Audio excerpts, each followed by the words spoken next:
Alright, so here we are back in the wood shop. So this is the part where I'm going to cut wood and I'm going to talk about what to look for in the 2x2 piece if you haven't selected yours yet. And to help me explain, I found a couple of pieces of wood that were left over in the prep room here.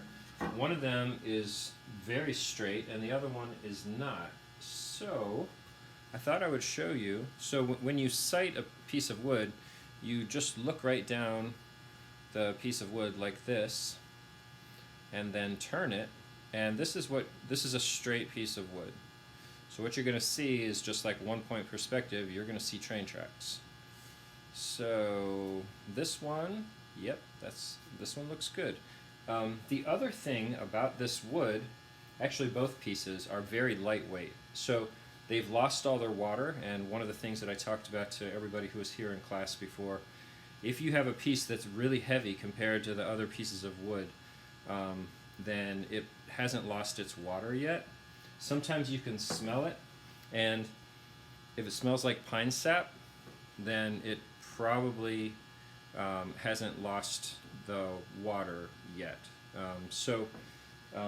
Yeah, sappy or heavy is not good. So straight what I'm going to put aside, and this is what a piece looks like when it's got a bow to it. Now notice how when I hold this one up, you can see there's a curve to it. So hold it up here, and you can see that there's a curve that where there's actually a knot in this piece. I think it's right here where my thumb is. And at the knot, everything just gets kind of funky. So when a piece has a big bend like this, you probably don't want to use it. I'm going to go ahead and use this to to make my frame with, only because nobody else is going to want it anyway, and I can still demonstrate everything that I need to. Okay, so might as well start with the curved piece. Or, okay, one more thing. When you get your wood, you're looking for a pine or fir 2x2. So a 2x2 is, it's called lumber. They're sometimes called framing studs, and they're usually like found in a lumber yard like Lowe's or Home Depot. They're found in a big pile, like in or Menards. That's another place that you can go.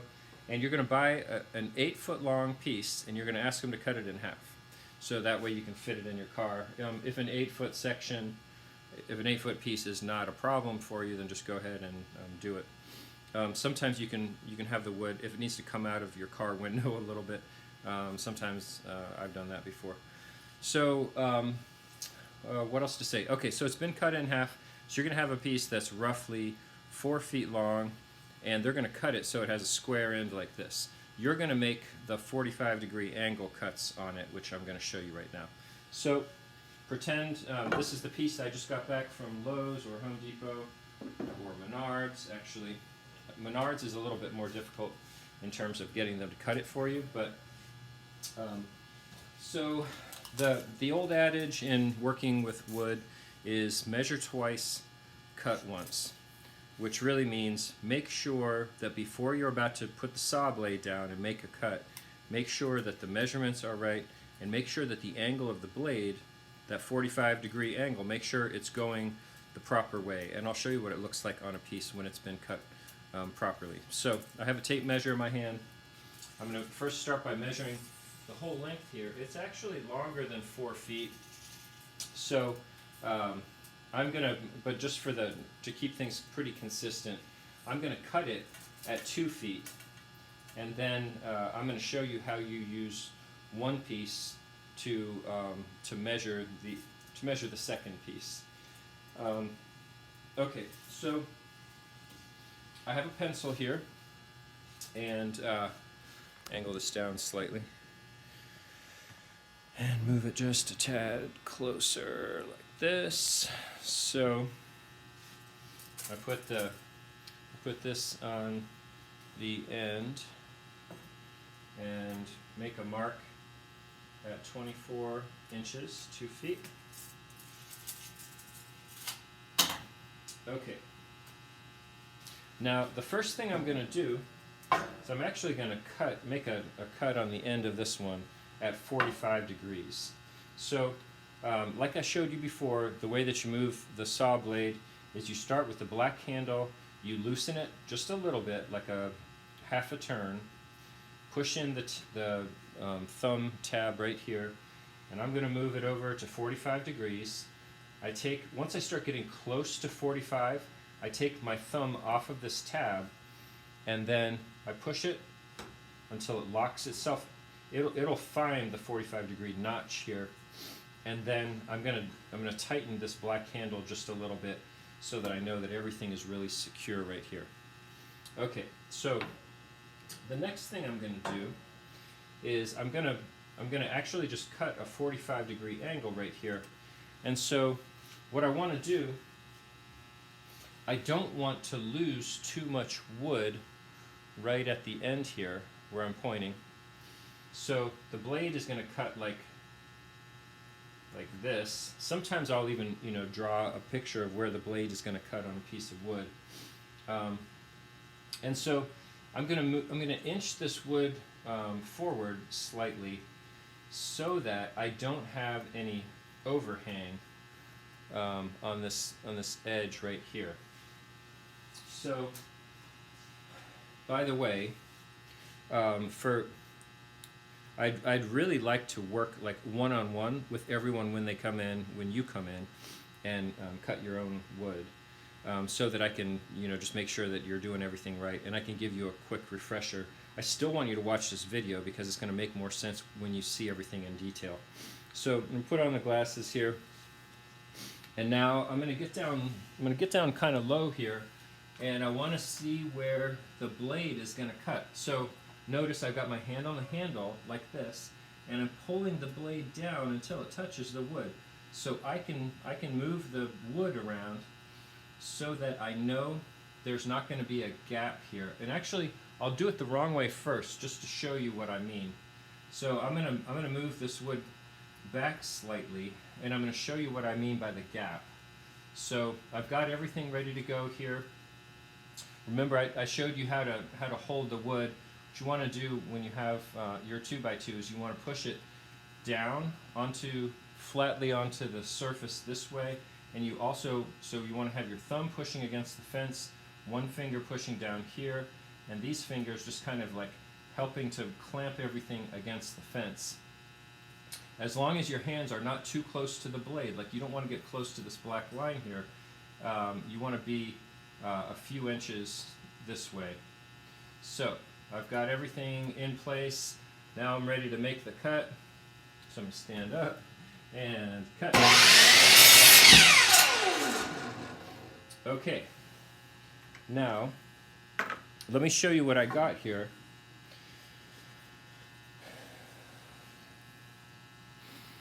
Now, if you can see, the end of the board here has a little flat area right here that actually didn't get cut off. So this was the original flat end, and the blade didn't come, let me turn it this way so you can see it even better like this. So I didn't get the blade far enough this way so that it would cut off that end right there. So I'll make another cut now to make sure that I cut that end off. And we're just going to turn this around. I'm going to do this a little faster now. I'm going to bring the blade down like this. I've got it, my hand is clamping it against the fence. Okay, now when you have wood scraps, there's a little piece of wood that fell back here, so after the blade stops turning, you can take the wood scraps, and there's a little pile right over here. You just throw them in the pile with the other wood scraps. Okay, so now I've made a good cut on this end. Now I need to measure it and see. What I'm going to do is I'm going to keep this at 24 inches. I know that this piece is actually more than 4 feet long, so I can make the individual pieces 24 inches exactly. One of the things to think about, if your piece is exactly 48 inches long, 4 feet, and you use the saw to cut off the end just a tiny bit, even just a sliver, and then you're going to do another cut in the middle, and then another cut, what happens is the the thickness of wood that gets cut by the saw blade is going to throw your dimensions off. So if you cut one of the pieces at 24 inches, you're going to find that the next piece that you cut is going to be smaller than 24 inches. It's going to be like 23 and a half or something, because of the extra wood that the saw blade, every time the saw blade makes a cut, it just carves out and demolishes a little sliver of wood, that sliver being about 1/8 of an inch wide. So in other words, when you have an exactly 4 foot long or 48 inches long piece, your first board that you want to cut, you actually want to make it a little bit less than 24 inches. So I would say 23.5 inches is probably perfect, because you know you're going to have some spare left over. Or when you can use that 23.5 inch one, and then the next board is going to be a little over 24, so you'll have some spare to cut off. You don't want to be the other way around, where you ran out of wood and the piece is too short. Okay, so now that I've made this piece, I want to show you how to measure it. So to make sure that this piece, that I cut it at 24 inches, what I'm going to do is I'm going to measure the outside. So where this cut is, I'm going to call this the inside of the canvas, because this is actually going to be the inside of your canvas frame. This is going to be the outside, based on how these angles go. And it'll make more sense when I put it all together.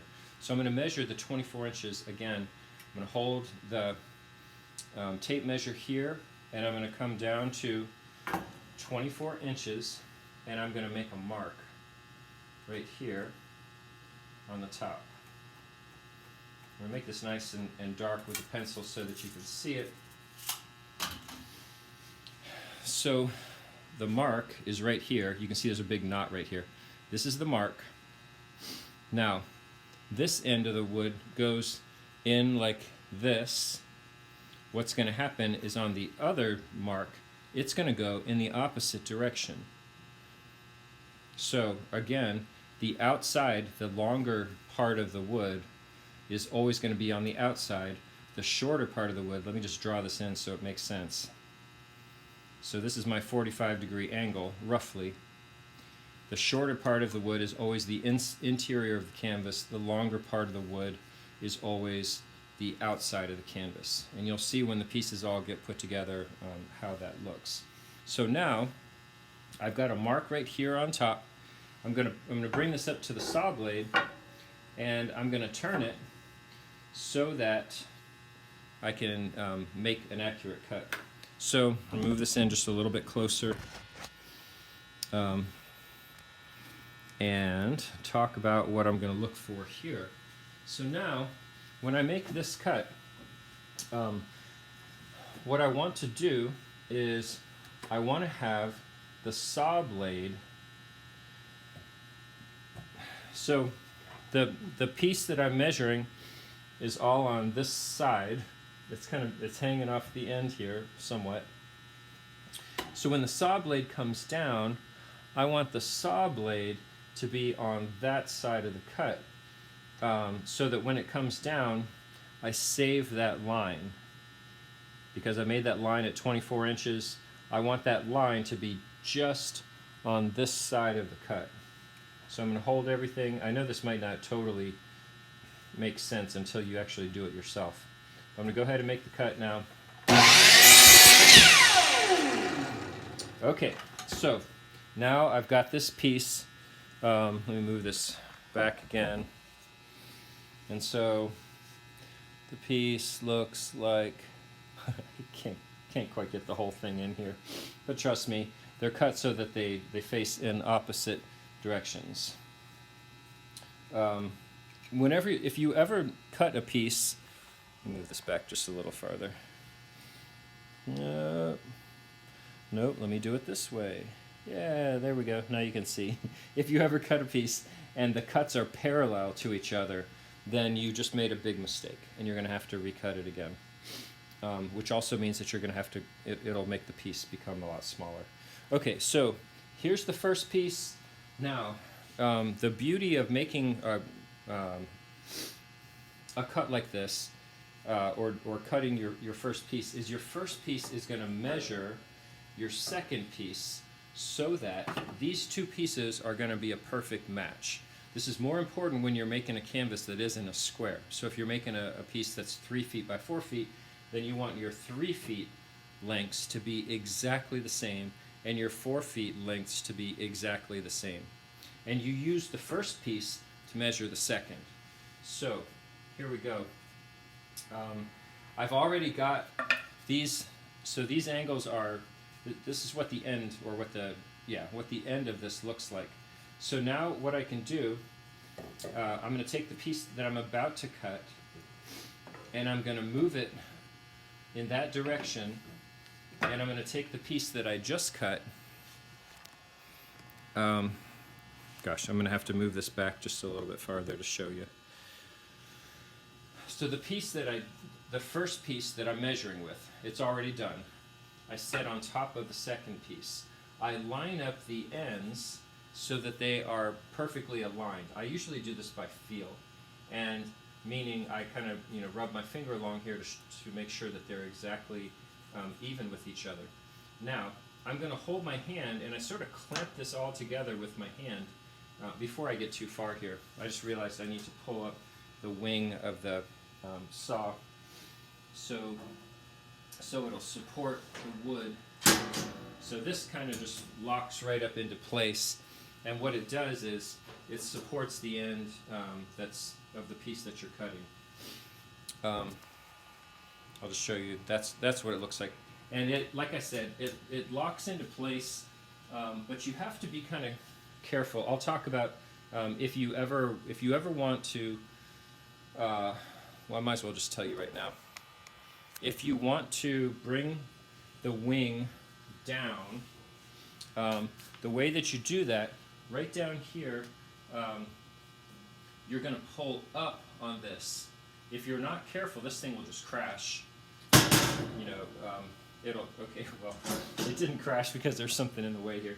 But what you don't want to do is like reach through this with your arm. Don't do that, because when it goes down, your arm can get stuck in there. You don't want that to happen. So what you want to do to let it down easy is you want to hold this with one arm, pull up on this with the other, gently let it go down like that.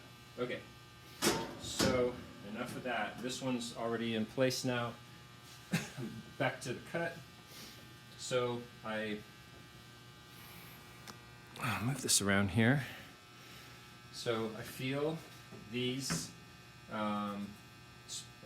and making sure that these are perfectly lined up. I then clamp these two pieces together with my hand.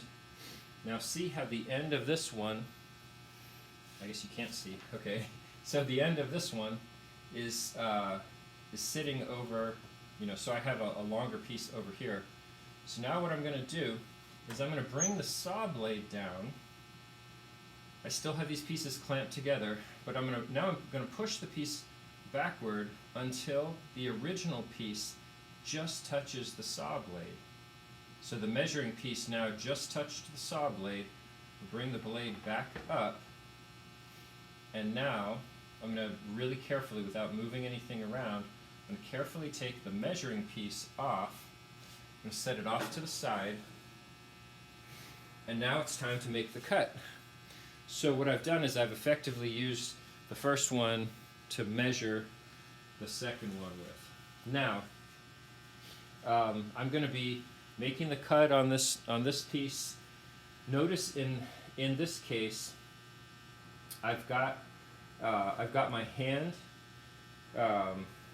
forcing everything up against the fence, and I'm going to use the other hand like this to bring the blade down. Okay, this is just to check, see where the blade is going to come. Make sure that my fingers are well out of the way, which they are right here. And I'm going to go ahead and make the cut.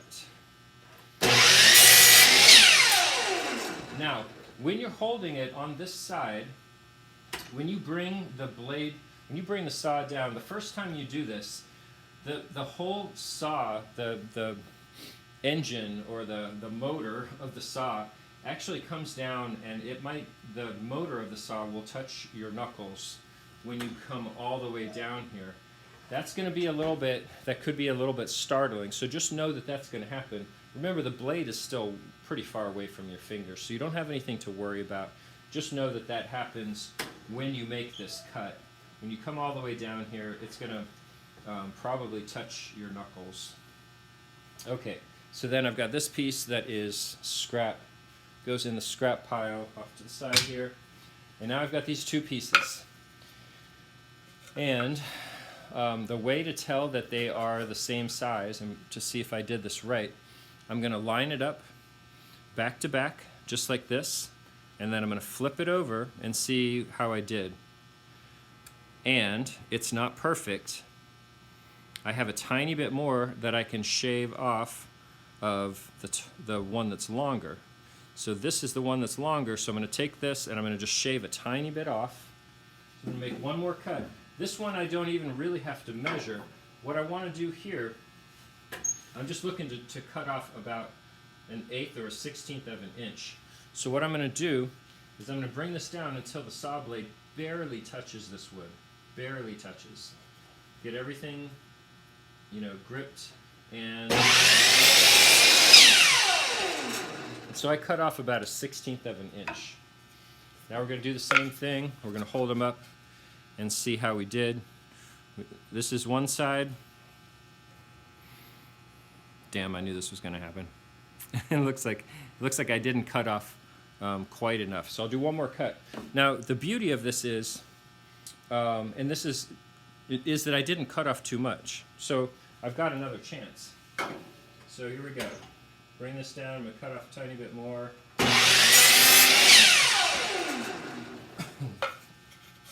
Let's see how we did. We're going to line up these pieces here. Flip it over. I didn't change anything, and look, we're perfect. Okay. So this is the cutting part. So I've just cut 2 out of the 4 pieces. For you guys, if you're making a square, then you can use the original piece that you measured with, and you can cut all 4 pieces with that. Or you can measure all 4 pieces with that measuring piece. Or if you want to have the 2 sides be slightly different, then this becomes your short side, and then with your longer side, let's say that you made these pieces intentionally to be, if you're working with a 4-foot section, these could each be, let's say, 21 inches. I can't do the math in my head right now. So 6 inches. So you're going to get, the other pieces are going to be 3 inches longer. So they're going to be 27 and 27. So these will be 21 and 21, and the others can be 27 and 27 if you want something that's going to be just a little bit off of square. The same way I'm off of square right now. Yeah, there we go. So, yeah. And then what you would do is measure your short sides, and then with the long piece, you're going to have to do a little bit of measuring. You cut the first one, then that first piece measures and to cut the second one. Okay, so that's it for this video, and now the next video is going to be showing you how to put the pieces together at the corners, because the corners are going to go like this, and you're going to put screws in there, and I'm going to show you how to use the tool to do that. Okay.